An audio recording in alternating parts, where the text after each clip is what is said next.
Hello. Hey, Hey, hey, can you hear how's it me okay? going? Good. I Can you hear hear you. me Can you okay? hear me? Yes, I can hear you perfect. Hey, how are you doing? I'm good. I'm good. How about you? Good. I'm doing well too. Okay, everyone that's in here, hello. I'm going to do an introduction. This is my friend Kennedy Bhagwandeen. How are you today? Pretty good. Pretty good. Good, good. And Kennedy is a Reiki Master who specializes in energy clearing and healing and cord cutting.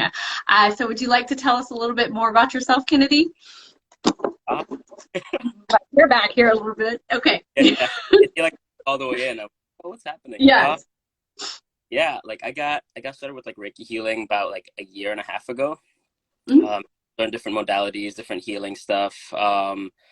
I just kept learning. That led me into like shamanism, a bit of psychic work, and now I'm just trying to combine all of them into one. And so I'm still kind of experimenting with it, but that's how like my one-on-one sessions go, where it's like part Reiki, part psychic healing, clearing. My friends are like, it's not Reiki anymore. It's like some kind of space shaman magic. We don't know what it is.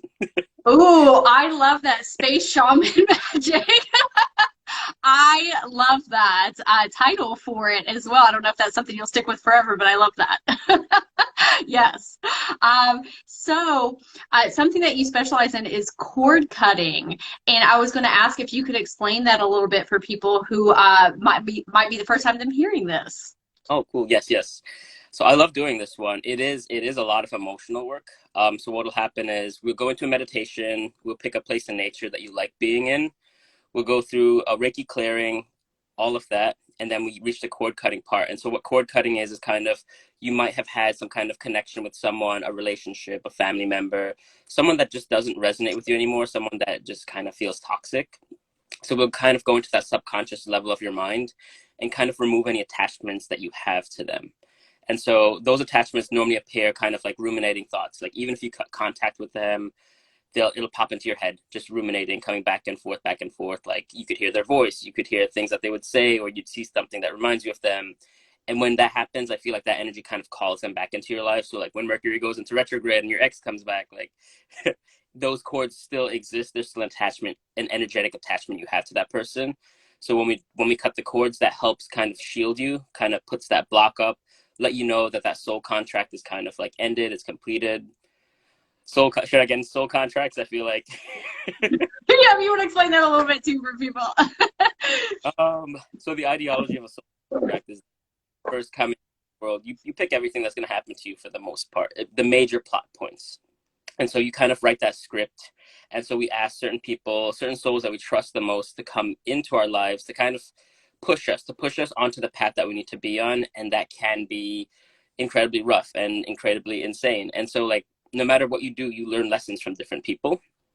But there's a point where you've learned all the lessons that you needed to elevate to the next point. But if you're still stuck in that same cycle and pattern, you're going to be stuck there, looping and looping. Is this person coming back to me? Is my ex coming back to me? Am I going to be able to talk to this family member again? Are they going to be able to reconnect to me? When it's like they were meant to send you on that trajectory and to keep going, but we get stuck thinking, I liked what it felt like, what the idea of that relationship was, and I want to stay in that loop, but it's only meant to push you forward. So when we cut that cord, remove that contract, you're able to step forward, look in to see like what your highest elevated self will look like and where you need to go from there. That's beautiful. Do you feel like when you do the cord cutting that it kind of separates you from being emotionally attached in it and that you can look at the relationship objectively? Yep, yep. You're able to take that step back and see it as kind of, I don't like phrasing it this way, but it's kind of like a game. Like you've learned what you've needed to learn. Now, kind of like to take that program, integrate it into yourself. I like this from that last relationship. I like that from that last relationship. I didn't like this. I didn't like this. And so you're able to like cookie cut the things that you're looking for next. Or maybe it shifts your focus. Maybe it's not a relationship you're looking for. Maybe you want to start focusing on you. And so it gives you that objective and shows you who you are as well. That's beautiful. Do you feel like cord cutting not only applies to people, but can also apply to like narratives that you're running or like you said, behavioral patterns? Is that something that you also work with, not just with people? Yep. So yeah, when you get kind of stuck in that soul contract, that loop of continuously going back and forth, your mind gets set that way. So you've programmed your brain to think this, that if someone leaves, maybe if I think about them, they'll come back. Or if I keep thinking about them, they'll come back. Or people will use like law of attraction to think, if I wish them back into to returning here, they're gonna return to this point with me. Yes, the law of attraction too. I have found that when we have that type of grabby energy, sometimes it actually repels the thing from us as well. Yes. Um, do you feel like that at the point in your life where you realized that you had a soul contract, do you feel like that helped change the perspectives of your life, of the things that have happened? Yes, like there's certain relationships that like I clung on for too long, or like relationships I wanted to start where like I wanted to hold on longer than it should have. But looking back and realizing where it's like it helped show me who I am and who I want to be. Mm, Maybe I didn't like who I was and want to change that entirely. Where it's like you kind of get bored. It's like playing a game, and if it gets mhm. repetitive, you get bored with it. Where once you complete that cycle, you're like, okay, I could be someone new, still be the core concepts of who I was, but move on to newer and greater things. That's great. I was in a relationship with a lot of narcissists back to back to back to back to back. It was a cycle I was caught in. And it wasn't until I realized I was an empath and that I said would sometimes take on that savior mentality in wanting to like help somebody process through, narcissism. Yep.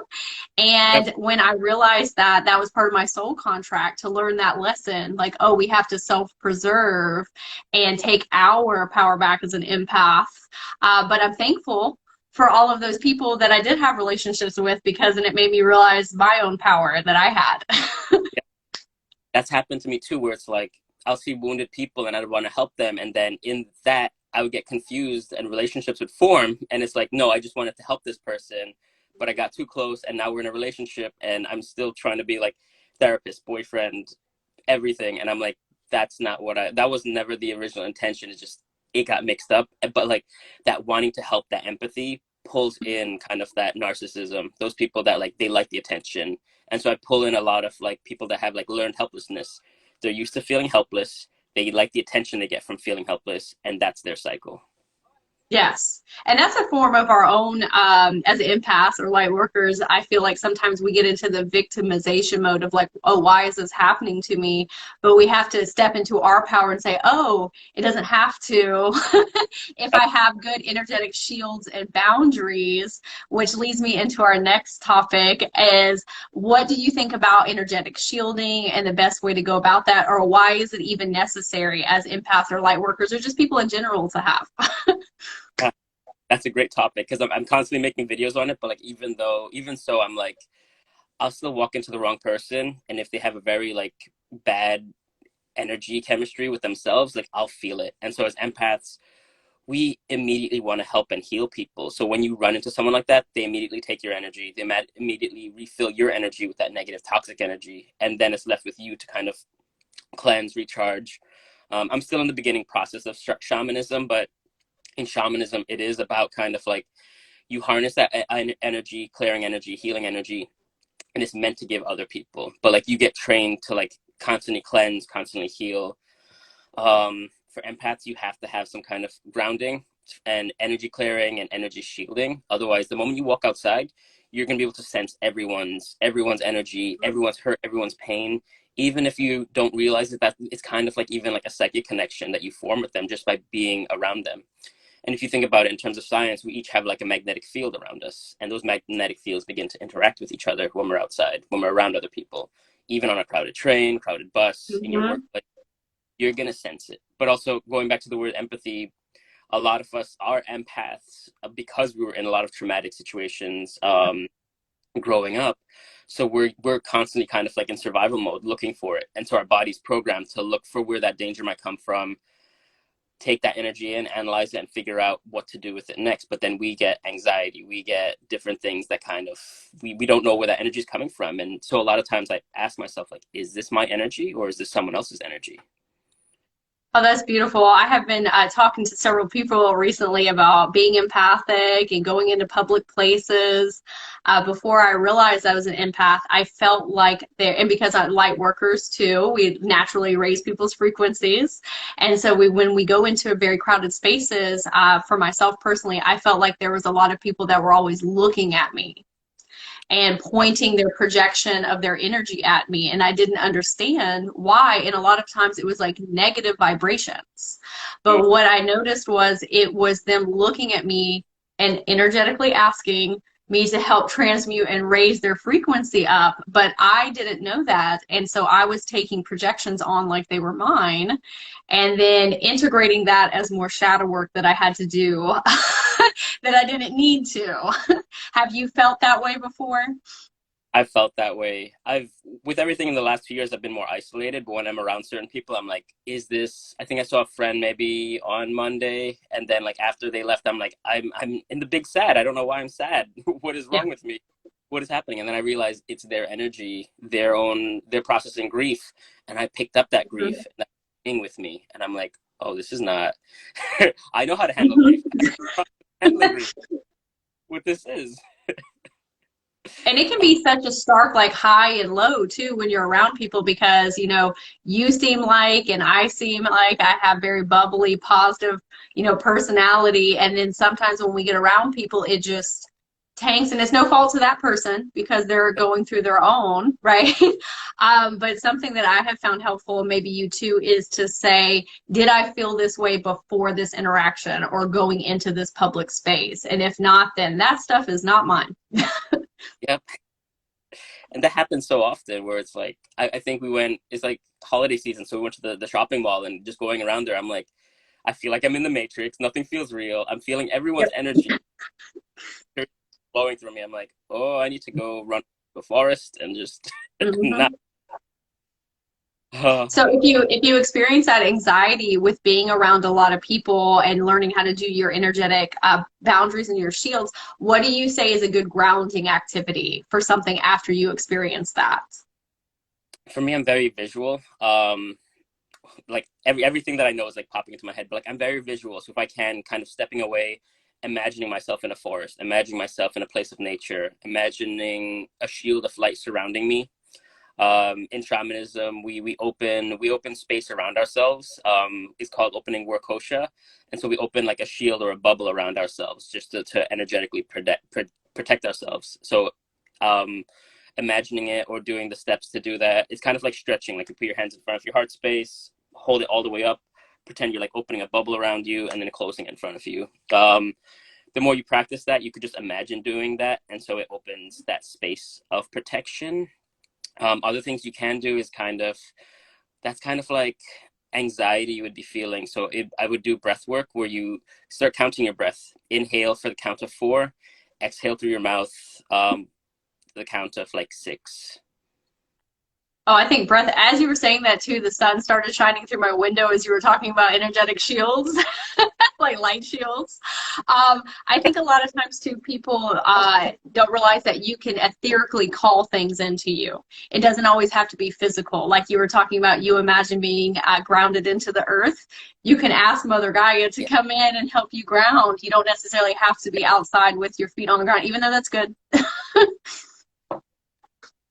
Even like after my sessions when I do lives and there's like thousands and thousands of people go up and I'm like, I'm picking up all this, like, what do you do? And I'm like, for me, it's easy. I'm like, I release any energy I might have picked up that's not mine. I send it into the earth to be purified, to cleanse, transmuted back into light. And I imagine all of that darkness, whatever might be there, that happening to it, peeling away, washing away, just clear it all out. I think that's something beautiful that you teach as well, especially in your lives, is that you have your own willpower to manage your energy. Mm-hmm. And so if you want to clear, you could just state, I am clearing away things that are no longer mine. Do you have a certain mantra that you like to use for that? For clearing, Yes. so what I do beforehand is I actually open space through the way of shamanism. So I will call in spirits. I'll call in the four corners, south, west, east, north, and I'll ask them to protect me, to hold space, to shield me from anything I might pick up that isn't mine. after that, we release them in gratitude. So it's like, thank you for protecting me, thank you for shielding me. I release the South, I release the North, I release the West and East. It sounds like you have such a beautiful relationship with nature in and of itself. Yes, and your guides too. Yep. I know with the Reiki and the shamanism journey, you get real in tune with them. They I'll get some. The thing is, like, it's tricky for me because, like, I'll get some messages, but, like, lately I've been seeing, like, angel numbers, and I'm like, I don't know what this means. And, like, I'll aggressively start seeing the same number over and over again. I'm like, I don't know what you're trying to tell me. But overall, if I go into, like, a meditation or journey, I'd be able to get some messages back. Or honestly, even as I go to sleep the last few nights, I would say, like, send me any messages that I'm not receiving during my waking day. Tell me exactly what you need me to see or do, and they'll show me like runes or altars or different steps I need to take every now and again. Sometimes it's very obscure, but just seeing it, I'm like, okay, I'm getting closer to what I need to understand. I love that. They're like little winky dinks from the universe and your guides. I have a question for you then, if you're okay with me asking. So, do you feel like sometimes there are dips in the synchronicities that you're seeing? Like sometimes you see a lot of them and sometimes it's a little less. And do you think that that might be your guides wanting you to like rely on your own, like, like your own intuition a little bit more? I think so. Like maybe the last few weeks I didn't notice them as much. Maybe like little things, 11:11, or I'll have a different sense, and then sometimes I wouldn't notice anything. And then like this week, it's like the same two numbers keep popping up. Mhm. Like once for the hour, I'll see them, and so that's where I'm like, what am I missing? But I'm scared now. They do that. They'll just keep showing you the same thing until you keep following those breadcrumbs. Yep. Yes. So, if for anybody interested in the chat, how I connected with Kennedy is through his TikToks, your Reiki lives that you do, which are absolutely amazing. Even if I'm only in there for like a couple seconds, I feel healed. Like it's a beautiful energy space. You have magnificent energy that you're projecting towards everyone. And so, I wanted to ask you one, what got you interested in Reiki and doing that? And then why you chose to go the route of TikTok to do it? Those are good questions. So I was kind of, it all started like last year. I'm trying to think how far back I should go. In terms of energy work, it started in like 2010 where I started meditation. 2014, I started learning basic Tai Chi. So all of that's like energy work, energy shifting. 2020, the middle of 2020, everything was just going south in every toxic relationship. Just a whole bunch of things were going on, and I'm like, I just kind of need time and space to heal. It was a very codependent relationship, so when it ended, it was just kind of like, what am I doing with my life? What do I need Mm. to? Um, so I taught myself a bit more meditation. Then I taught myself Reiki to just try and heal myself because I would have those ruminating thoughts going back to the cord cutting where I didn't know what cord cutting was at that time, but I would still hear it was kind of like I have like psychic connections to people that I care about a lot. So I'd still hear voices, I'd still hear things that they would say.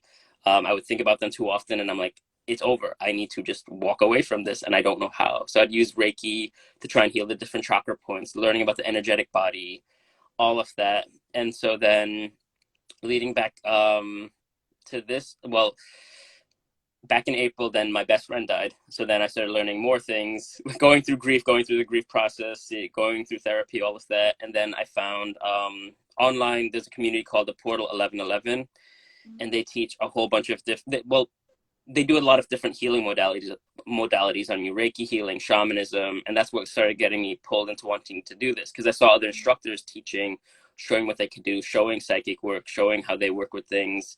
And that kind of inspired me where I was like, I kind of want to do this. How can I do this? And so back in August, I would see on TikTok a lot of other Reiki masters were there. Some were just attuned to like level one and they were just having fun with it. They're like, I want to do good for people. I want to help people. And so what I saw was this kind of, I think it's both esoterical and kind of scientific, where Dr. Joe Dispenza talked about, I think it was him that talked about it, where if you have like kind of like a bunch of people meditating in one area at a time, you change the frequency of the area. And so that's why I do the Reiki lives. One, to build my business. Two, if I could get a bunch of people into that meditative state will it be able to change the energetic frequency of the area that they're in, creating different nodes, different points of peace, harmony, bringing that in. So the whole thing for me is an experiment, me pushing my own abilities, others' abilities. Because the way I see Reiki is that, yes, I understand the energetics of Reiki, but me doing the action, doing the symbols activates that part of the other person that secretly knows Reiki and they don't know that they know Reiki or energy. And so there's an awakening in that. And so my goal is trying to shift that pendulum where, like, you turn on the news, it's just chaos and calamity. And I'm like, if enough people could meditate for 1 hour, can that shift the pendulum in a different direction?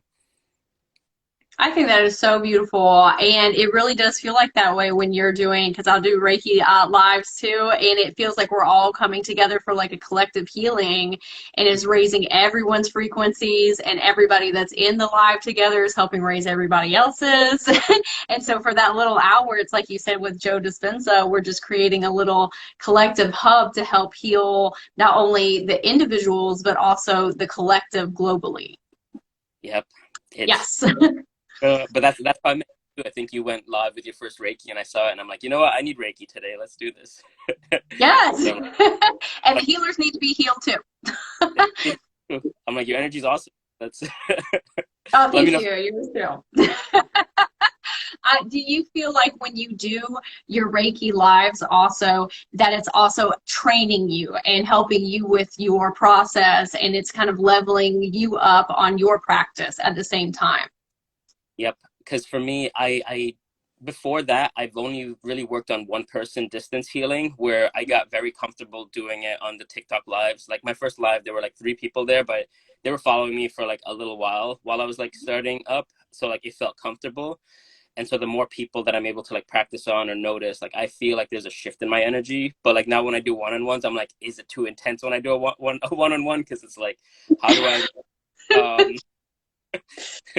destroy a person with that healing energy? Let's not do a And yet, third eye. and that makes total sense, because if you, and you have a lot of people in your lives too. So if you're holding that big of an energetic space for people, and you're training yourself to hold that for like 300 or 400 people, and then you do a one-on-one session, I can see how that would be funneling a lot of energy. So you have to learn how to kind of rein back. Yeah. But like we talked about before, sometimes people need that very intense energy to get the things moving in their life that need to. And something that you specialize in is shadow work. And shadow work can be very intense. And so I was wondering if you could talk a little bit about more your work with shadow work with other people or within yourself.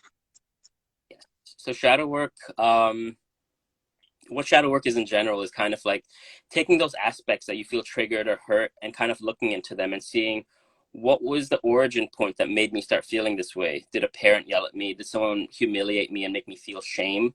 And from there, just trying to realize where the brain created that program to try and protect you, because that's what all that anxiety is basically. It's like when you did this, you felt embarrassed and shame. Let's not do that ever again.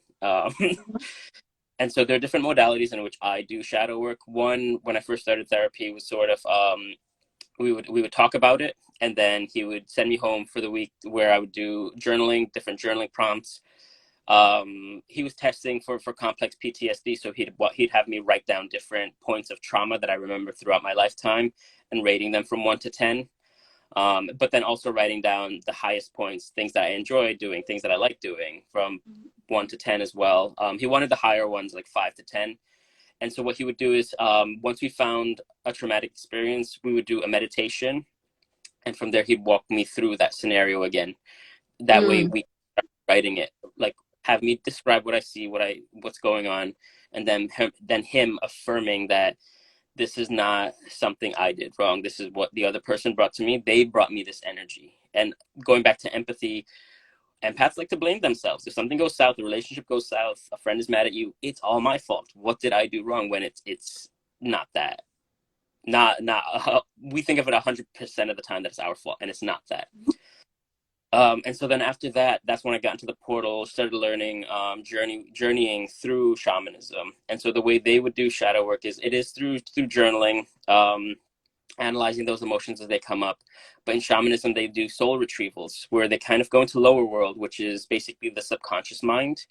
You'd have different guides that protect you, different archetypes that'll protect you.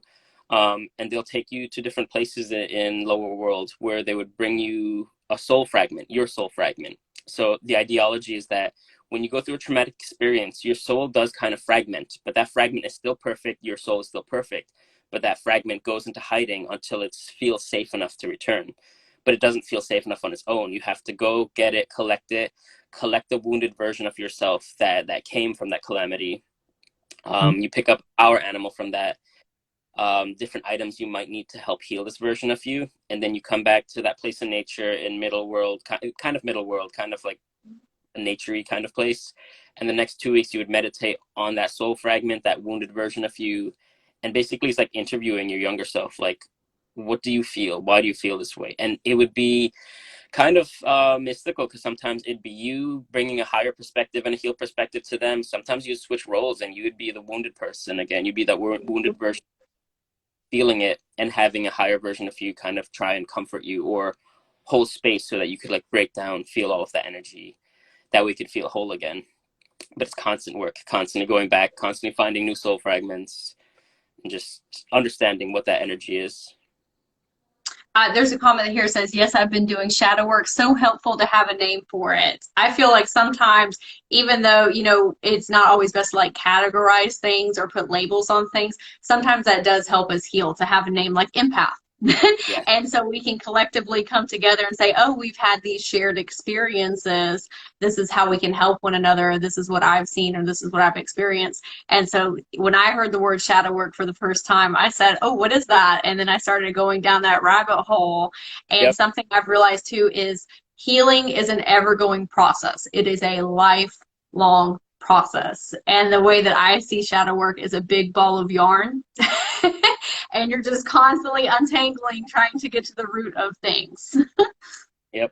That's exactly what it is. It's constantly going, and it's like having a name for something. That's, you need that. You need to name kind of the enemy or the project that you're working on, where it's like the ego too. Like if you hear that voice, if you name it, you kind of humanize it, and you could have a conversation with that voice and kind of like, Yeah. Absolutely. And something that you were talking about as far as doing the soul fragments and finding those, as you were talking, I said, oh, that's what I've been doing people when I'm teaching them about past version healing, and going in and finding those splintered off portions of yourself and walking back in and helping them heal as you're the higher self to them. And like you said, sometimes you flip flop roles and they have things to teach you. And it can be really heavy to do that type of work, but it heals past, present, and future. It just makes you more in unison with yourself. yep, you understand yourself more, and you feel healed by the end of like those 2 weeks or however long you feel you want to work with that soul fragment, until you're able to like reprogram the brain. Mm-hmm. Someone said, I just did a shadow work reading this week. I'm still unpacking and integrating, but it is so helpful. It makes you feel a lot lighter vibrationally when you move trauma out of your body. Have you found that? It helps a lot. Like whenever I've done that, like that's honestly that's the only time I started feeling like normal again, because I had complex PT. Well, I have complex PTSD, but like it was at such a point where I was like, I wasn't okay. I was like emotionally triggered. I couldn't like do things that I normally did. My brain felt completely broken, and there's still a lot of days where it still feels broken. But it's like me being able to go back and see what caused it, what the traumas are, what all the stress was, talking to that version of me, healing that version of me, it starts bringing back to an equilibrium. Like, yes, this is probably how I'm going to live for the rest of my life, but it's like having that understanding, knowing that it's a process, going with it helps a lot more. Being aware of things that trigger you, like you said, helps immensely. And as an empath yourself, sometimes I feel like when we go through really traumatic things when we're younger, or like even with PTSD and cause PTSD, it makes us hyper aware of everyone's mannerisms. And sometimes that can be very exhausting because you're constantly over analyzing everything. And sometimes that's needed, the over analyzing, but it can be energetically exhausting. Do you have any advice for somebody who is currently in that stage of over analyzing to a point where it is making them very tired, but it's because they do not necessarily feel safe. That's when I would, for me, I would lean into some sort of breath work if you're able to. That for me, because I use different modalities. Breath work is one where it'll be able to bring you back into center, bring you back into focus. Because what's happening then is your mind is spinning, spinning, spinning. If you start focusing on something very specific, you're able to come back to it. And so like focusing on your breathing, even doing like a visualization of it, where it's like, as I breathe in, I could feel the cool air, imagining that as blue. And as I exhale, feeling the warm air and imagining it as red, giving you something to focus on, giving you something to just kind of go through. Agnes wrote here, grounding exercises 100%. You have to come back to the present moment. And so like on my lives, I teach a lot of one of the mentors that I read from, Thich Nhat Hanh, where he does a lot of mindfulness exercises. And so one of the greatest things that I read from the book, this was like 10 years ago, it was like, if you're washing dishes, wash the dishes. Don't think about like XYZ. Don't think about what the next steps are. Don't worry. No, focus on the water as it's flowing. Focus on the temperature of the water. Focus on the dish. That's meditation. And you're still getting work done. You're still actively participating in what you want to be, what you need to be doing in that moment. But like an easy way for me to see it is kind of like narration. Imagine yourself as a writer, narrate exactly what you're doing in your mind. I'm Kennedy. I'm standing at the sink and I'm washing the dish. Someone had lasagna and they didn't soak this dish. Now I have to Yeah. find a now, say it out loud. Another thing you could do too is sort of like, if you're really in that place and you realize you're overthinking, pull up a book, pull up a label from something, read it out loud, because then you're starting to call in a bunch of different parts of your brain to focus on something. You're talking, you're speaking, you're reading, you're analyzing the words that are on the bottle there. It brings you back into the moment. And that's why, like, if you look at a lot of religious stuff, people will chant as kind of like mantras, things like that. That brings them to the present moment. That brings them to the state that we're in. Oh, that's beautiful. You must have read my mind because I was thinking about the book, about reading a book when you get into that fight or flight, because it engages all your senses and you can't be caught up in your monkey mind if you're also using your senses. Yep. Somebody said, with regards to being an empath, why does it feel like some days you are hyper aware, sensitive, and sometimes you feel dead inside? So Kennedy, I'll let you tackle that first if you'd like. So that's you're kind of in survival mode in that part where you're hyper aware, you're noticing everything. I think of it as like the Sherlock Holmes movies with like Robert Downey Jr. or with the TV show with Benedict Cumberbatch, where you're seeing everything. What'll happen is you're living in survival mode so much you hit burnout. Then you can't focus on anything, can't think about anything. You as an empath, you've overexerted yourself, and you need time to rest. You need time to just recharge, because you've pushed beyond what you're supposed to be doing, what you're supposed to be noticing. And so the constant worry, the brain just gets tired and is like shut down. You need time to just relax, heal. That could even be touching onto like parts of kind of depression, where it's like you've been playing this character for so long, you're tired of it. You're tired of living in this survival state. This I'm trying to remember the exact word, but it's just you're hyper aware, too hyper aware. And it's not your fault. It's the traumas you've been through as a child, as an adolescent, even as an adult, has trained you to think that you're constantly in danger. So like even as I walk, I have my license. I hate driving because I feel like I have to be aware of everything around me. I have to notice every single thing around me. And that starts making me go crazy, and I can't focus. I live in New York City, so it's like Fast and Furious for everybody. Yeah. Oh, yeah. I can imagine in New York, the traffic would be very stressful. Jenny said it is very sad in a way we live this way. And yeah, it is. And sometimes when I talk to people about stress, is that, you know, when we were in our caveman, cavewoman days, our fight or flight was good for us, and to be hyper aware, because, you know, if like a tiger is chasing you or something, right? It's good because it gets you out of that scenario. But the world that we live in now, we have so many micro stressors, and Yes. we don't run them off, and so that cortisol and all that stress just sits in our body and eats away at our energy. And like Kennedy was saying, like, you can only be in that mode for so long, and then it tips over and then you're empty. You completely empty, and then it's really hard to manage yourself in the world. Someone said I lived in survival mode every day. Yeah, and like Kennedy was saying, if you've lived through a lot of trauma, lots of things can be triggering. Um, we got another one that how do we find balance between the two? It's trying to turn off that survival mode, trying to understand that you're in a safe space, and that's the hard part. That's not easy because I still feel that every time I step outside, and because of the everything that's going on, I try not to go outside as much anymore. So that's made it a bit easier. I'm trying to think a way to balance the two. Affirmations is the first thing I go to, reminding yourself that you're safe, that you're not being attacked. Because going back to what we're talking about, the survival mode, interactions with people, stressful deadlines that we have to meet, it feels like we're being attacked when we're not. Those are just material things that are happening in the world that we think they have huge implications, because we're like, if I don't do this, I'm going to lose my job. If I don't do this, I'm going to ruin their relationship. If I don't do this, we put too much weight on it. And so for me, I had to reach the point where I leaned into Taoism a lot more, where it's kind of like whatever happens, happens. Whatever will be, will be. And it's not always like that in my mind. I'll still get stressed. I'll still overwork myself. I'll still worry about career, finances, this, that, or the other.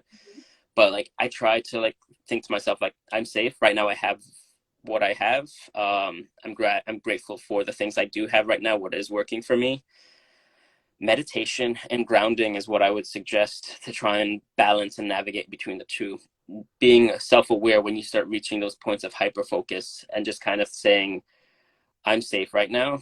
No one's trying to hurt me. No one's trying to murder me. It feels like that. My brain thinks that that's what's happening to me.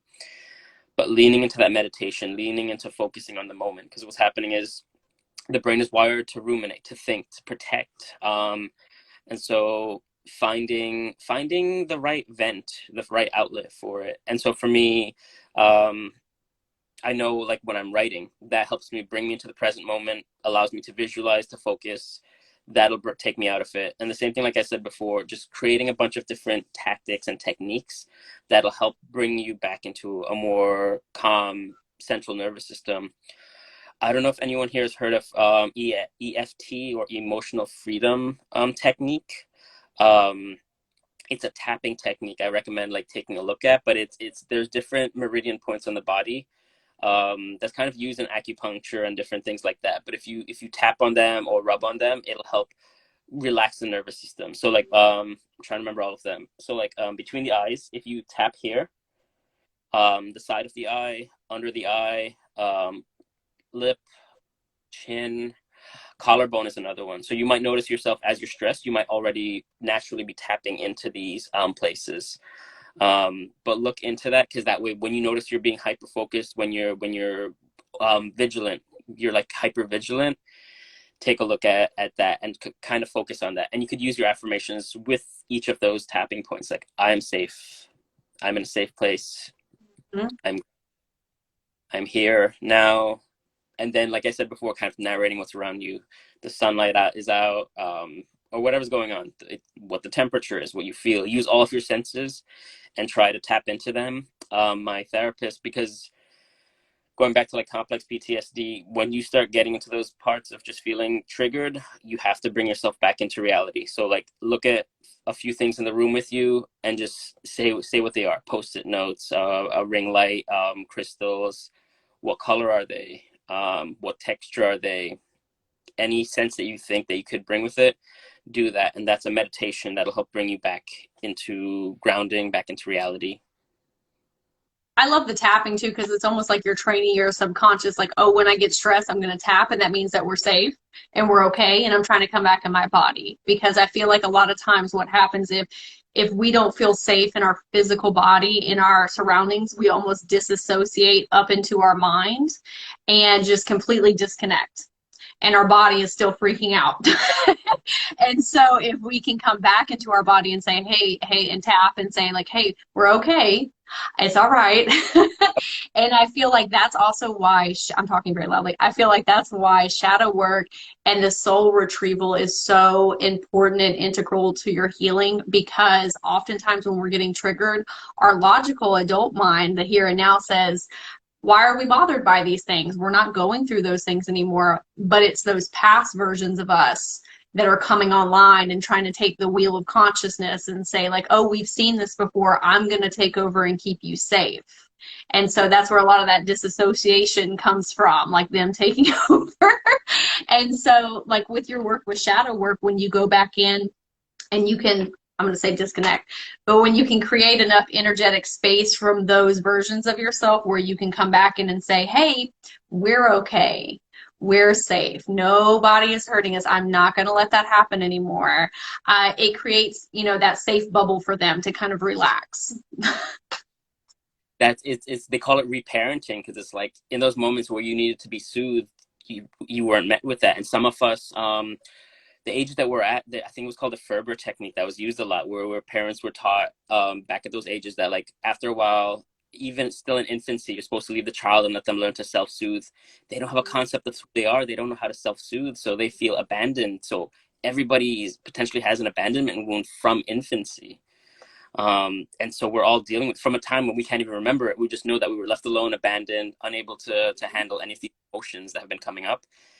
And so there's so much trauma and trigger that's just from that moment where they're like, let them learn to self-soothe, when we don't we don't have like the right cognition, and like science is still figuring out when is the right time for that. So there's a lot of parenting techniques now, but it's like it's trial and error, just an experiment. So that's where it leaves you. I always say on my lives, like the first 30 years of your life, it's like learning who society wants you to be. After those 30 years, it's unlearning all of that and learning who do you want to be, how do you heal yourself, what does the highest, best version of you look like. Mm-hmm. Jenny said, isn't that what BPD is, like a fear of abandonment? I think a fear of abandonment is a lot for a lot of people. Like a lot of people are afraid of being alone, even with their own thoughts and feelings and emotions, or just from other people. And something that really helped me along the way, because I suffered from a lot of abandonment trauma as a child from my mom. And so I was so incredibly scared of being left alone. And so I was masking who I was for a long time to try and be palatable for other people, to make sure that I, you know, always had people around me. But what ended up happening was I lost myself within that. And I had to make a conscious choice of, you know what, if I have to have the best relationship with me and know that at the end of the day, if it's just me, I'll be okay. And I love me, because if you can be okay with being with yourself and that relationship, that changes a lot of stuff in your outer reality. Yes. Just tapping into that feeling that it's like, I've had that too, abandonment. So then you felt that abandonment, you didn't learn how, like, so that one moment of abandonment, or those constant moments of abandonment, creates like that PTSD. And so when you have a fight with a friend, when you have a breakup, that same sense of abandonment comes back.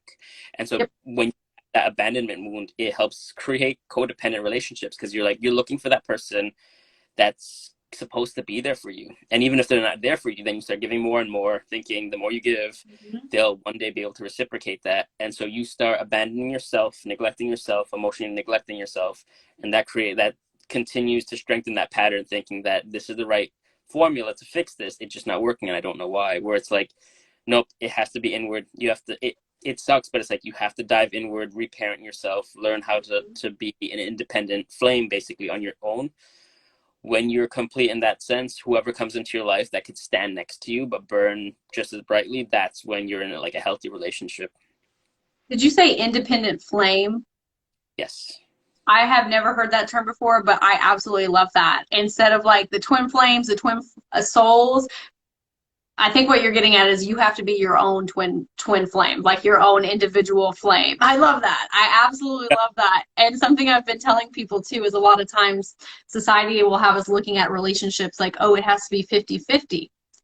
What it really needs to be is 100% and 100%, and then you come together and complement one another, but you have your own worlds going on. So, yes. Like you take like, I was trying to get the right fire, but it never works for me. But like if you get like two matches and you light them, or if one's not lit and one's lit and you just tap it gently and that one lights, it's gonna ignite. You hold them together, it becomes stronger. And that's what it should be. One that's able to stand on its own. And yes, there are moments in a relationship where like one has to be stronger than the other, but it shouldn't be for the whole thing. That shouldn't be from the jump. That's what it is. It should be two strong, independent people being able to stand next to each other and accept each other for who they are, not for who they could potentially be. Mhm. Somebody said I lost somebody and locked myself up for 10 months. I'm so sorry to hear that about your loss. I know that when we go through a massive amounts of grief like that, that it's okay to give yourself time to heal. I think a lot of times people try and rush that and say, oh, I need to get over it. I need to get over it. You have to give yourself enough space, and however that looks like. It's different for everyone. Yep. It could be 10 months. It could be 2 years, 3 years, 5 years. Like, no matter what it is grief. And like, process it the way that you feel is natural. Sometimes you just need to be alone, but like, recognize when the time is to like step back into other people's lives or let people come into your lives. Because that reminds me of like another thing that I saw where it's like, what's your love language and how do you self-sabotage? And like, for me, it's like time, love language. I isolate when I'm self-sabotaging. Mhm. And same, I do that too. I will isolate. And the thing that I have realized along my journey too is sometimes we don't like to be vulnerable because Yep. it's scary being vulnerable. And with people, especially if you dealt with, a lot of PTSD or trauma and people have hurt you, and it's like you don't want to open up that heart space, or we feel like we don't want to burden other people, even though we love helping people. And so you would think logically we would say other people want to help us too, right? And Yep. so I have realized I shut myself off for so long where I just wouldn't tell people what was going on inside me. And it was creating so much grief because I wanted to connect with people, but at the same time, I was scared. And so when I started telling people, this is what's going on in my life, it just, the grief was a lot lighter. Yep. I'm still learning that, where like, for me, it's like, I don't want to feel like a burden to other people when it's like, no, you've been friends with these people for like 10 years. They're going to You're listen to right. you cry. If you listen to them cry enough, they're going to listen to you cry at least once. So just, Mhm. that's what it should be.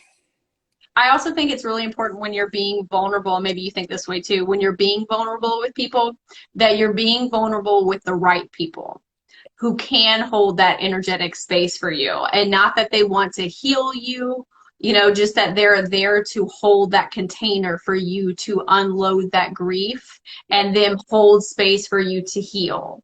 And that's not everybody can hold that space for you. No, that's why, like, during my lives, I was open with like, what are you releasing? What challenges did you face? What is it? Because the immediate thing I want is like that safe space where like, sometimes a group of strangers is what you need to just unload and let go of everything. And I'm like, say it into the chat, even if I don't see it, you writing it out, getting it out there, just putting it in some form and saying you're releasing it, it's going to help more than just holding on to it. Like, gotta let go of it. Mhm. And sometimes, like you said, I think that's a great point too, that sometimes strangers are the best way to do that because you don't have any ties to them and you can really just be and say everything that you're feeling without that judgment, if that makes sense. So if you can find like support groups or even like on TikTok, like where they're doing like live healing sessions, like Kennedy does that a lot of times, like let your grief out here and things that you're suffering through right now. And just saying and getting that vibration out of you is immensely healing and helpful. It is. I see it. There's so many shifts and it's like, it's amazing. It's a lot of grief. I see like a lot of people there. Everyone's going through some sort of grief right now. And it's like, I'm sure it's Mm-hmm. always like, but seeing it in such a concentrated level, I'm like, people need that space. You need that space to feel safe. You need that space to just say what it is. And it's like, that's why I even started therapy, where it's like, I wasn't really that bad off, but I just wanted someone to like emotionally just unload on and just get it out. It needed to be out. Like, I'll journal a lot, but it's not the same as like me, like physically using the whole body to express all those feelings and emotions, talking it out, crying it out, screaming if I have to. And like, something they taught in the portal is kind of like an anger ceremony. Sometimes you want to create safe space, a sacred space, and scream into a pillow or like rip something apart. And it's like, there's nothing wrong with honoring anger as long as it's not hurting other people. Mm-hmm. I think a lot of time. Oh, before I start that, somebody said some people I accept, but not everyone.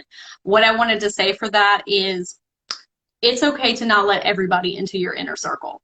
Yep. That's why we were saying it's important to find the people that can hold that space for you, because you are opening up your energetic layers very open for people. And you need to be mindful of who is, in that type of energy space with you. And like I was saying before, with the masking and not being vulnerable with people at all, even people you've been friends with for 10 years, sometimes you have to take that little leap of faith with those people and let them show you it's okay to be vulnerable with them. Yep. I agree. It's tough, and you have to see like what feels normal to, what feels natural for you, what feels safe for you. Because it's like, yes, I have a lot of friends, but then it's like, how many do I actually trust to be there for me, or who do I need to, that I know that can emotionally support me, or honestly just listen and not really care about what I say. I have one friend with a lot of memory issues, so I talk to her a lot. She holds my I love that. So something else I wanted to talk about is your journey with shamanism. yes. And if you could explain that for people as well that might be new to shamanism, or what that means for you in your journey and why you decided to go that route. Shamanism, it's not a religion. It's like it's like spirituality. Like it's open. There they don't, there's no like belief in like a singular god there, or anything like that. It's kind of like believing in different archetypes, but those archetypes are things that exist within you. So if you're familiar with Reiki, like each of the chakra points holds an archetype. And so they kind of introduce you to like a guide team that's there with you. You have a name for them. They each have something that can work with you. For me, it was basically when I learned about it and started doing journeys. So in my lineage, they don't do journeys with plant medicine, because what happens is that if you do plant medicine, the plants have a spirit, the plants have a soul, and some of the images and visions that you get isn't your own vision. That's coming from the plant as well, wanting to express itself. If you're able to journey just through like drumming, using a rattle, listening to the ocean, that helps bring you into that meditative state where you can dive into the subconscious. And so what I like is that there's a parallel to that with psychology, where if you have PTSD, they do something similar where you have a guide, a therapist that'll put you into meditative state, let you relive those traumatic experiences, and help repaint that picture where you're the hero again in that story and not the victim. And so shamanism helped allow me to do that, where like it taught me that there are different archetypes and spirit guides that I can connect with. um, they're there to support me for whatever I needed. Trying to think, shamanism's, I think, is one of the oldest like practice like spirituality things. I forget the exact terminology of it, but like I think 100,000 years ago, like the first form of shamanism existed, and so they were used to kind of like protect the society. A lot of them live out in the outskirts of town, not directly in town, where they're talking to the plants, speaking with the plants, talking to nature, learning from the plants, and asking like, what can you help me with? How can you heal the people of the village? What medicine do you bring? And so they're very just in tune with earth, in tune with nature, and so they bring that medicine back to the people. And so a lot of times, I forget where on TikTok, I think I saw it, where like a lot of people that have like different mental disorders, like if you grew up in a culture where shamanism was prominent, it's like you would have been taken in to train as a shaman because you had there's something in you that needs to be transmuted into light, and that light is a medicine. So when you understand that darkness, that shadow, that wound, you could then bring, and you transmute it, you could bring that medicine to other people. And so that's the idea of shamanism, where you step into the shadow, you step into the darkness, you face it, confront it, heal from it, and then you bring that lesson to those around you, those that are experiencing the same thing. So for me, it was grief, complex PTSD, anxiety, depression, all of these things. So whenever I see those come up in my lives, I'm like, these are the steps that I took to heal. Try it and see. And sometimes just having that external force being like, this helped me, in your mind thinks like, if it helped you and made you into this, I could be like this too. And so you thinking you can heal, going back to Joe Dispenza, thinking that you could heal yourself, you're able to heal yourself. Where he had a very traumatic injury where he was completely paralyzed, couldn't speak, and he focused his mind on just healing, healing, healing until he's able to walk, speak, was completely natural again. But it's like, it's a very specific belief where it's like, it's kind of like a knowing that I'm going to heal. Whereas if you're begging to heal, kind of like, I wish I could heal, I wish I could heal, that's lack. That shows that there's lack, and you're not going to be able to reach that point. Where if it's something you think you have already, the cells in your body are going to try. It's not always guaranteed, but it's going to try and bring you back to that equilibrium where you need to be. And so shamanism is just, it's all about just healing, restoring yourself, knowing that it's a constant journey of connecting with nature, connecting with archetypes, and bringing that medicine to other people. And it's about healing. There's nothing you could do that can harm other people. You're not allowed to do that. The guides that you work with don't let you work with that. They're like, we're here to help you heal. We're no more powerful than you are. We are just different aspects of who you are. So like the first 4 chakras, you're working with the serpent and jaguar, where serpent helps with like kind of physical healing, kind of like even if you've had like an emotional pain, it's the idea is like shedding that old skin, shedding that pain, shedding what you thought it was. Jaguar is a tracker, so you're tracking where that pain came from and healing emotionally from there. And then you could tap into hummingbird, which is solar plexus chakra, where hummingbird kind of lets you see the sweetness in life, what's good in life, what brings you happiness, but also connecting to the ancestors of the past.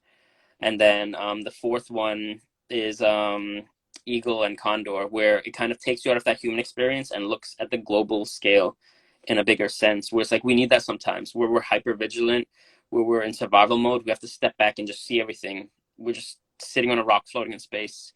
We're here to have fun, experience things, not get too wrapped up in it. Be here in this human body, play the character that we're playing, but like not get too wrapped up in it. Thank you for that explanation. That was beautiful. And I feel like you activated those animals within me just now. I was like, oh, now I'm gonna focus on those 4, like as I'm doing my own healing work. So thank you for that. And something that's very funny is I was driving in my car and I was looking at the moon. I was like, wow, we really just out here in space, worried about all these stressful things, and I'm just Yep. like in my own like alien spaceship in my car, just driving around, you know what I mean, with all these other people. And sometimes you need that check of like, hey, it's not as serious as we all make it sometimes. Like there's the macro and the micro, and sometimes we get stuck real deep into the micro. Yeah. And like we could do the impossible, where like I looked at the story of like the Wright brothers that invented the first airplane. A Mm-hmm. month before the plane to fly, someone was like, it'll be 100 years before humans could fly. Mm-hmm. 30 Yeah. days got a plane in the sky. Like that's the things we've accomplished, the things that we can do. If we can imagine it, there's a way to do it. It's possible. It's amazing, and we can get into a whole thing about how time isn't linear and just having our perceptions and everything. Did you read Joe Dispenza's book, Becoming Supernatural? Yes, earlier this year I did the Okay. auto, and I'm like, I like this, where it's like if you think you could be something, you're gonna become it. Just keep visualizing on that higher version of yourself. Imagine yourself healing. Who knows what we could unlock if we keep focusing on that. I've got Mhm. my spirit guides are like, think of X-Men. Think of what they can do. Yes. I love that. And I recommend that book to anybody in here or might be watching it or in the future. I read that this year too, and it completely changed my way of thinking and being. Your mind and your spirit are a very powerful tool. Yeah. And if you think something, you can be it. And so I was also going to say, reverting back to what we were talking about a little bit. So with being an empath or a light worker, I feel like sometimes we experience a lot of trauma and that makes us hyper aware, but that's so that in our soul contracts, we knew we were going to be healers, and sometimes you have to go through things so that you can relate to other people on that level. Just how like in your Reiki sessions, your Reiki lives on TikTok, you feel a lot of grief and things going on with like PTSD, and you had to experience those even though they probably weren't fun at the time. Yep. So that you can heal people on that massive scale. Yep. That's exactly what it was. Like if I didn't experience those things, I could probably still heal and empathize, but not as in depth. Where it's like if someone, for me, like if someone cuts their finger and they're near me, I'll feel the pain. Like I'll imagine the pain, Yeah. and I'm Yeah. I really don't like being around painful things. Or like, yeah. I'm like, I feel that, but like because I experienced those, I'm like, I could empathize with what you lost, and I'll give you my perspectives on what brought me like solace in this grief. But like, you have to choose in your path what you feel is right, what helps, what's right. I've got comment the shamanism come as a pass down from our ancestors. I think like the ability to become a shaman, or There are different lineages. Some believe that shamans are born. I think you feel it in your bones. You know that there's like a healing energy in you. Like if you want to do it, you can do it. It's just finding the right school, the right teacher, that'll teach you. I don't think there's a limit to it that like some believe that it's passed down through blood. I don't believe that, because I look at like everyone else in my family, and everyone else is like a mechanic or a doctor or a pharmacist or something like that, and I'm like, I want to be magic. I choose magic. Yes. I love that. I have the same sentiment that some people are just born to be healers. Like you chose to be a healer, like you are a healer, or maybe you've done that for many past lives. A couple years ago, I had my guide show me that I was stepping into becoming a shaman. I said, I don't know who, like, what are you talking about? Even though I wanted to be magic and have, all of these abilities, but that's a big thing, like being a shaman, right? And so as I progressed on this like energetic healing journey and just, learning these different modalities, I'm seeing that more, that that's something that if you want to go towards that, you feel the call to it, there's nothing that's stopping you from doing that. You can do that. And then I just remembered, I forget things and then it pops into my head. But with shamanism, the lineage that I'm in, is before you step into becoming a shaman, you take the prerequisites for shamanism, and that's called Munai Ki. And you receive 9 rights of power that help you transform, to transmute any darkness, any shadow, and kind of activate those healing abilities, those healing modalities. So like by ceremony, you prepare the body and spirit to become a shaman. It's not something you're born into. It'll push you. Like I feel like I've had a spiritual awakening, but like I'm at this point, I've received 5 of the rights now, and I feel like I'm on the verge of another spiritual awakening, and I'm like, oh, I'm not ready for this. Mm-hmm. I am ready for this, but so you get put through it. I've done this weekend. I did the 2 more, but it was first I received the bands of power, where around each of your chakra points there's a different band that controls something different, grounds you to reality, and those bands can be pushed out. They can help shield you. So that's another shield that I use, where the 5 bands will surround me and protect me. The next is the harmony right and the healer right. The healer right activates any healing modalities you might have in yourself. So if you practice Reiki, it amplifies that. Not that I need any more power than I have, but I told clients like that, and they're like, please no more. It's already a lot. And then the harmony right is I wear it around my neck. Our mentor gives us a pie stone, and so she wears a pie stone, and so we go through a ceremony where she taps her pie stone onto hers, and it's kind of like every ceremony that pie stone has been to is now transferred into mine, and that's how she got hers. So five generations of shamans are passing, that power is passing through this. And so what we'll do is affirmations and healings will blow into the center here, because it's basically a portal of healing, manifestation, anything you want, even shielding. I'll be like, I protect myself, and just blow those wishes into the center of it. If someone's in pain, if I take this and I put it wherever on the body that they're in pain, and basically I haven't done it personally yet, but I would channel Reiki energy through it. It's supposed to help amplify that healing ability. And then this weekend we did the seers right, which is supposed to help me. The thing is, I'm intuitive, but also because of the way I was designed, I believe in magic. I don't believe in magic, so my mind prevents me from seeing things that others can see. Others can see lights, others can see spirit guides and hear them more clearly than I can. Mm-hmm. That's supposed to help me activate it. So I think that's why after that ceremony, I've been seeing 17 and 77, a bunch of angel numbers popping up. Mm-hmm. And like my guides were like, see us, talk to us, come to us. And then the last one was harmony right, where it allows us to use the pie stone and tap into different ceremony spaces, kind of like I forgot the names of them. Basically Machu Picchu, anywhere that is an altar, I'd be able to tap into those and like channel power from that.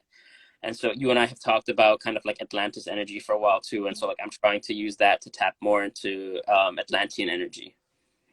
Oh, that's amazing. It sounds like you're just like leveling up on all areas. That's beautiful. Do you feel like when I'll ask that in a second, but so do you feel like that because you don't see everything like everybody else does? Because I have that too. Like I'm very intuitive, but I don't see everything. And so I'm wondering if, because you and I have a very deep well of the psychology portion, if we're meant to be that connecting bridge for Mm, people that are more on like the 3D and now coming into 5D, but need that languaging to yeah, pull over. And so our guides are like, oh no, you need to learn how to do the psychology portion of it too. think so. Where it's like I've had other Reiki teachers, and I was like a little jealous where I'm like, I can't see the guys, I can't hear them as clearly as you do. I hear them when I go into the deep meditation with the client. I could pick up some things, and even then, I'm very skeptical. Skeptical, is that my own guides talking to me, or is that my my cognition of it? But I think I love that was beautiful. I think we are meant to be that bridge, because I studied psychology, but that was my bachelor. I've been reading psychology ever since, because like for me, it's like before the awakening last year, like very grounded in reality. I like meditation because it's scientifically proven. I like Tai Chi because it's meditative. Mhm. Yoga because it's meditative. But it's like after that, like I started leaning more and more into it, and I'm like, how do I explain this in science terms? The thing is, like, I'll reach points where I'm like, they haven't built the technology for this. They haven't, they don't know how to read this yet. But like, it comes down to that point where it's like, if you think it's real, it's real. If you feel it, it's real. If you think it's possible, it's real. But like, yes, we can bridge that. Where like I bridge shamanism and like cognitive behavioral therapy, and I'm like, they go hand in hand. Still always a therapist, but like both will elevate you and help you heal where you need to heal. But it is a journey. You're like Joe Dispenza. Yourself. That's why you like him so much. I didn't even know that you had a background in psychology, or that's what you did for your bachelor's. That's what I did for mine too. But every time that I'm in your lives, I'm like, this man has like some in-depth psychology knowledge. And so you do, like, to me, you seem like that bridge point where you're taking, like something that people can understand here, and then the more like woo metaphysical, and then bringing it together for people to understand, which is beautiful. Um, and so somebody said, I see a lot of angel numbers too, and then I'm still trying to figure out why. It's mostly 222 and 7777. So there's two things I would do. The first thing is, when you see those numbers, what was the thought that was in your head at that moment? Normally for me, that's a nod. I'm getting chills now. That's a nod, being like, you're on the right path, you're on the right train. Keep thinking, keep doing that. And like, if you're lost and you're not really sure, I would Google it and see like, what does 222 mean? What does 777 mean? Because for me, I keep getting hit with 17. 17 keeps popping up, and like, there's so many different explanations for what 17 means. Where like you could look at it at like numerology, where it's like 7 plus 8, 8 being infinity. Or if you look at in tarot, 1 being the magician, 7 being the chariot, kind of finding that bridge of like spirituality and the physical realm. Going back to what you're talking about, us being that bridge between spirituality and psychology, what's tangible, what people need to understand these concepts. 17 itself being always occurring, kind of like a meaning of like awakening. But there's so many definitions that I'm like, all right, what does it mean for me? What was I thinking in that moment? What did I feel energetically in that moment when I saw those numbers? And no matter what, I kind of always take it as a nod from the universe, being like, you're on the right track, you're doing the right thing. Stop doubting yourself, keep going with it, no matter what number it is. That's my premise. I don't know if you have a different take on it. I was going to say I have the exact same perspective, because when I first started on my awakening, I was getting, all the angel numbers, and I would just consistently Google like all of the numbers. And then at some point it kind of was like, okay, there's too many. I can't do this all day long. And so I am just going to take that as like a winky dink from the universe, like, hey, you're in alignment, because you have to be not stressed and in like the flow state to even see the numbers. And Yep. so that's like, oh, you're right. And when you said, what was I thinking about just now when I saw that, that's a great indicator of what your guides are trying to tell you, or when your ear starts ringing. Yeah. And it's like, oh, what was I thinking about right before that? So that was a great explanation and perspective. Thank you. Yes. Okay, Kennedy, I had one last question about the law of attraction for you and your thoughts on manifesting, and just as a whole. So so get ready for another I know it's hour. a big one. Law of attraction. I love it. I love how it works. I love the ideology of it. But if you take it the wrong way, it seems like toxic positivity. It seems like a bunch of things. Where what law of attraction is you create the affirmations. If you've read The Secret or looked at the Secret movie, it's kind of like you write down, visualize exactly what you want, and kind of focus on it. But what it should be is kind of like visualize it, think about exactly what you want. What does it feel like? What does that emotion feel like? If manifesting a person, what does that energy feel like? If it's a physical item, what do you feel like when you're receiving it? Forget about the physical. Hold on to that emotion. You hold on to that emotion, you put yourself into a vibration that will match anything that's in that vibration with you. The thing is, if you just keep holding on to the vision of the person or the thing, and you keep looking for it, looking is a state of lack. And so the universe thinks that you're missing something, and that puts you into the vibration of lack, and it will then start removing things from your life. What's also tricky about the law of attraction is, so you're going to hold on to that vibration of what it should feel like. Remember it once in a while if you need to, just a refresher of like, what should this feel like? That's fine. The thing is, it's kind of like the genie's wish. If you make a wish, there are going to be consequences. And it might feel bad. It's not bad. But if you're asking to elevate yourself to a new relationship, a new thing, you have to let go of what no longer meets that vibration. So you're going to start losing things that no longer meets you at this vibration that you're operating in. So you'll be operating out of bliss and gratitude. Things that are of lower vibration will fall away. And so it's going to feel like a tower moment. It's going to feel like chaos. That's the universe preparing you for the thing that you want. If you really want it, you have to hold on to that feeling, that emotion, that thing that you're connected to. And that's where it gets tricky, because if you have trauma, if you have the belief that it's not possible to be in a healthy relationship, to have the career that you want, any of those things, that's going to hold you back. And that's why it all ties in together. Shadow work, working on the shadow, working on the trauma, doing the meditation so you're prepared for when you're ready to make this elevation to everything. So the exercise, what do you want? What do you want from life right now? And if it's an emotion you want to feel, what does that feel like? And write it out, draw it out, imagine it, visualize it, feel it. And when you feel it, when you feel that energy flowing through you, hold on to that energy. But even when things start getting tough, you have to find the things that hold that vibration. And so to do that is putting yourself into a state of gratitude, which is where a lot of people can see this coming off as toxic positivity, but it's basically, I do this a lot in my lives, where I'm like, if I tell you to go look for all the red cars, you're going to find all of the red cars. You're not going to tell me how many blue cars, green cars, or red cars there were. So in a world that we live in now, it's easy to see all the bad things that are happening and focus on all the bad and terrible things. But if I tell you go look for all the good things and you start focusing on the good things, you're going to train your brain to start noticing more of that, noticing what it feels like when you run into those good things. And so I say, like, find the things that make you happy.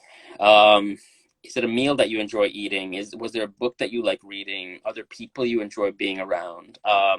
Some people, from one of the interviews, they're like, they honestly just sit around and watch comedy movies all day so they could laugh and put themselves into that vibration of happiness and joy and allow that to flow in. And so no matter what, they call it contrast. You're still supposed to feel like those dips of like into sadness, into kind of depression, worry.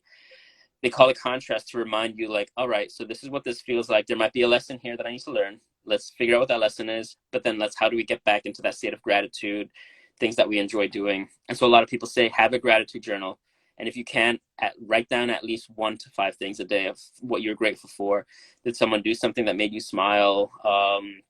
Did you do something that made you feel like happy and like warm inside? Did you listen to a song that brought you that happiness and joy? And that too, like in terms of like everything we've talked about, if you want to know your state of mind, see what music you're being drawn to. Or do you want to listen to happy music? Do you want to listen to sad music?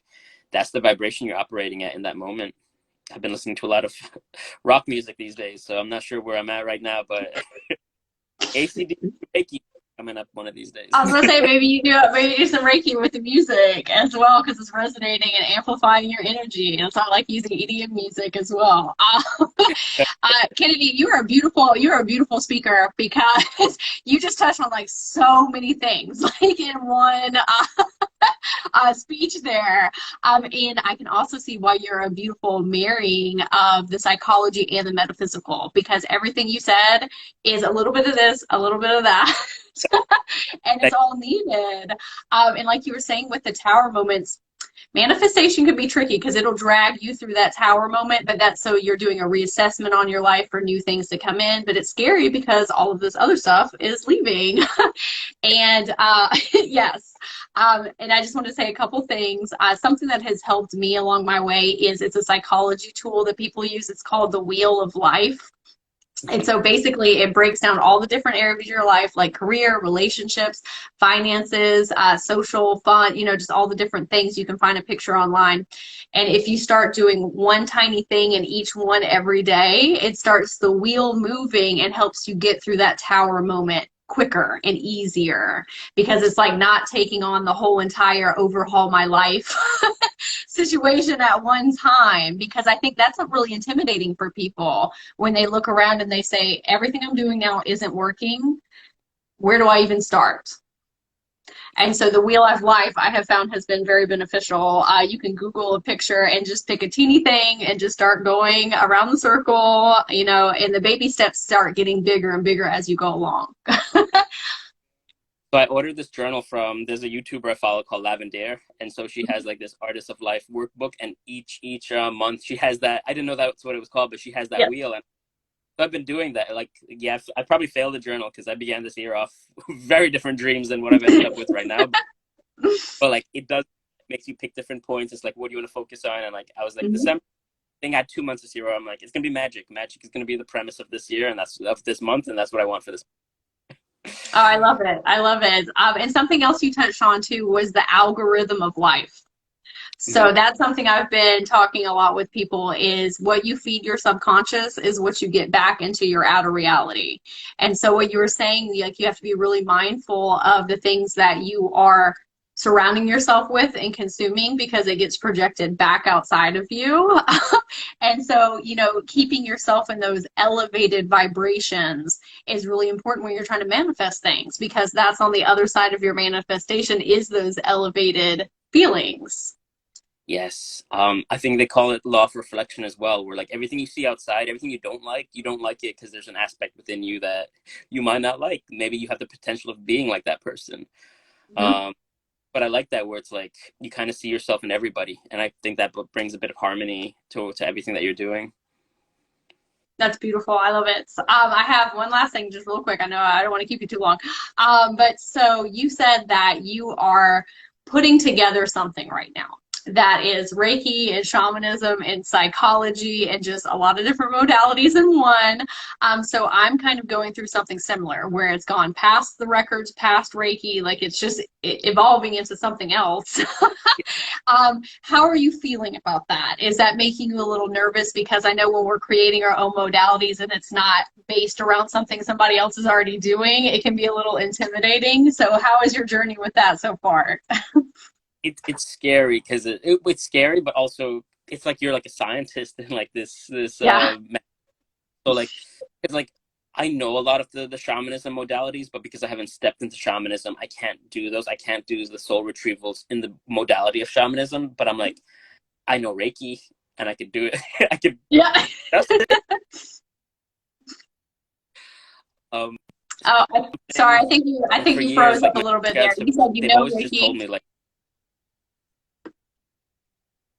Oh, I'm sorry. I think Sorry. your phone So yeah. So like, froze. oh, hold on. Let me see. And you're back now. I can hear you.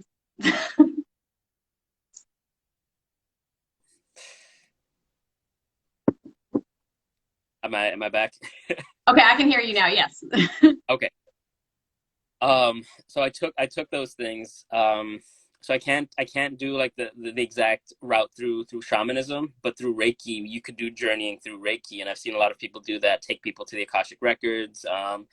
Basically do inner child healing through Reiki. So I'm kind of remixing it. So taking what I've seen in my own journeys and kind of tuning it into the way of Reiki, basically what it should look like, what it can look like, and places that could take people. I'm trying to think, because in my mind, I'm trying to create a new Reiki modality, and even the one I use now is like something new where everyone's like, "Where did you learn? Where did you learn?" And it's like, I just learned on a course online. Everything I do is nothing from that course at this point. Mm-hmm. Through journeying, I've met with specific spirit guides that taught me like, you're gonna keep doing Reiki. This is the way you're gonna do it from now on. And like every Mm-hmm. they'll upgrade me and be like, all right, you mastered this. This is what you're gonna do next. And then even my friends will push me too. They're like, I'm having this issue, and I'm like, if you're up for something wild and crazy that I've never tried, let's go somewhere. Um, and so it's been that, just kind of playing with that modality, playing with it, because I always open space for protection between me and clients and friends. So like we're protected wherever we go. The thing I'm trying to create and understand is kind of like, I'm trying to create kind of like, it's I don't know how to describe it exactly. It's like a wave of Reiki, but I'm trying to visualize it before I try it out. And the thing that keeps coming into my mind is kind of like, with Reiki, we imagine it as like an energy ball.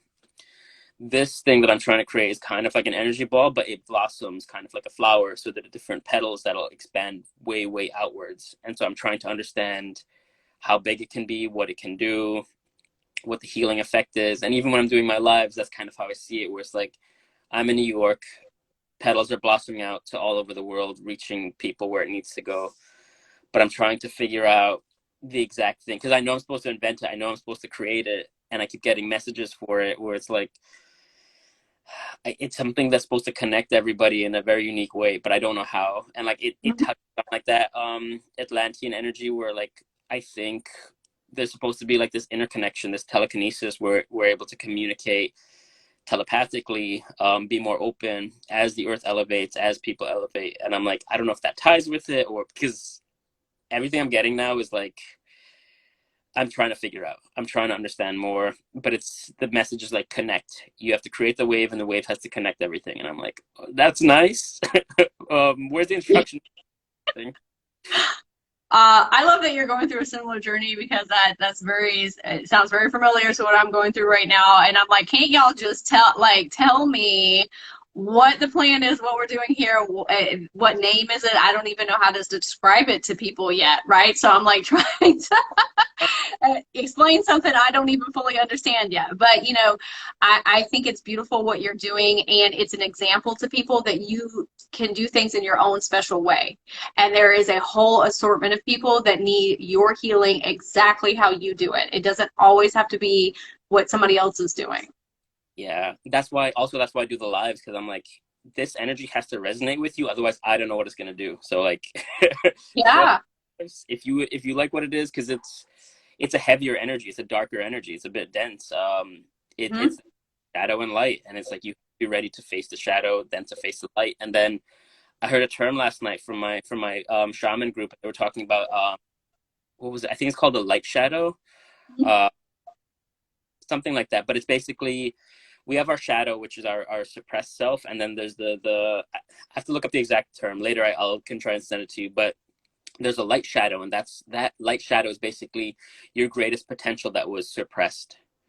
And I Mhm. was, oh, this is this is interesting. I've never conceptualized. I always imagine the shadow being the thing that suppressed it, but like both are being kind of suppressed by each other. And I'm like, this is something different. Yeah, when I come into your lives, I have to be ready to come in because what I feel is that you go all the way down to the roots of people's hurt and trauma, and then you're turning that energy and you're moving it so it can come up and out. But that's really intense for a lot of people.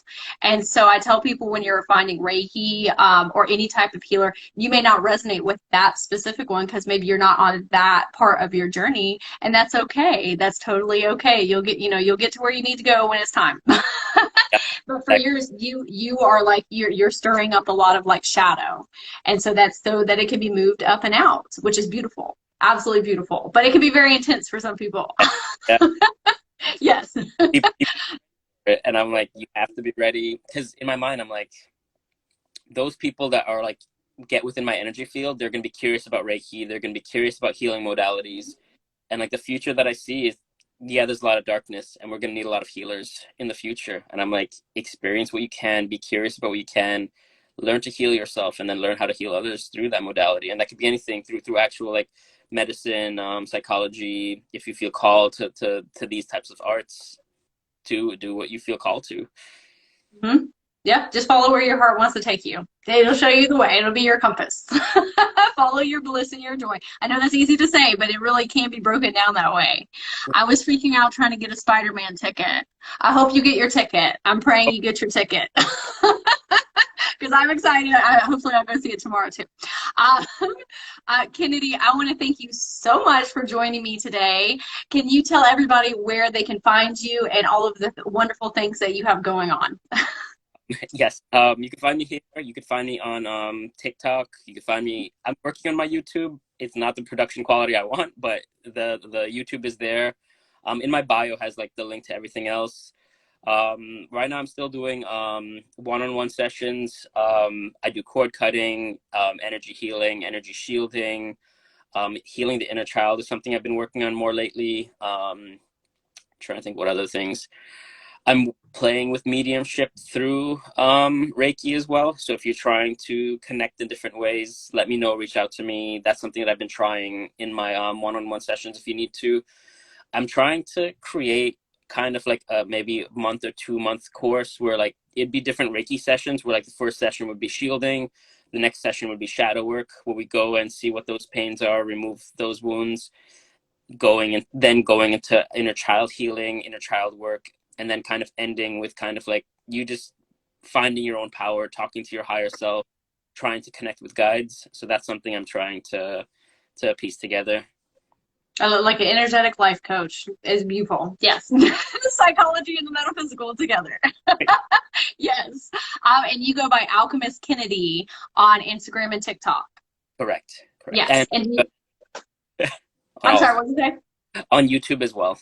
Oh, and YouTube. Okay, yes, everybody should go check out Kennedy, especially his lives on TikTok. They're absolutely amazing. They're so healing. I always love being in them.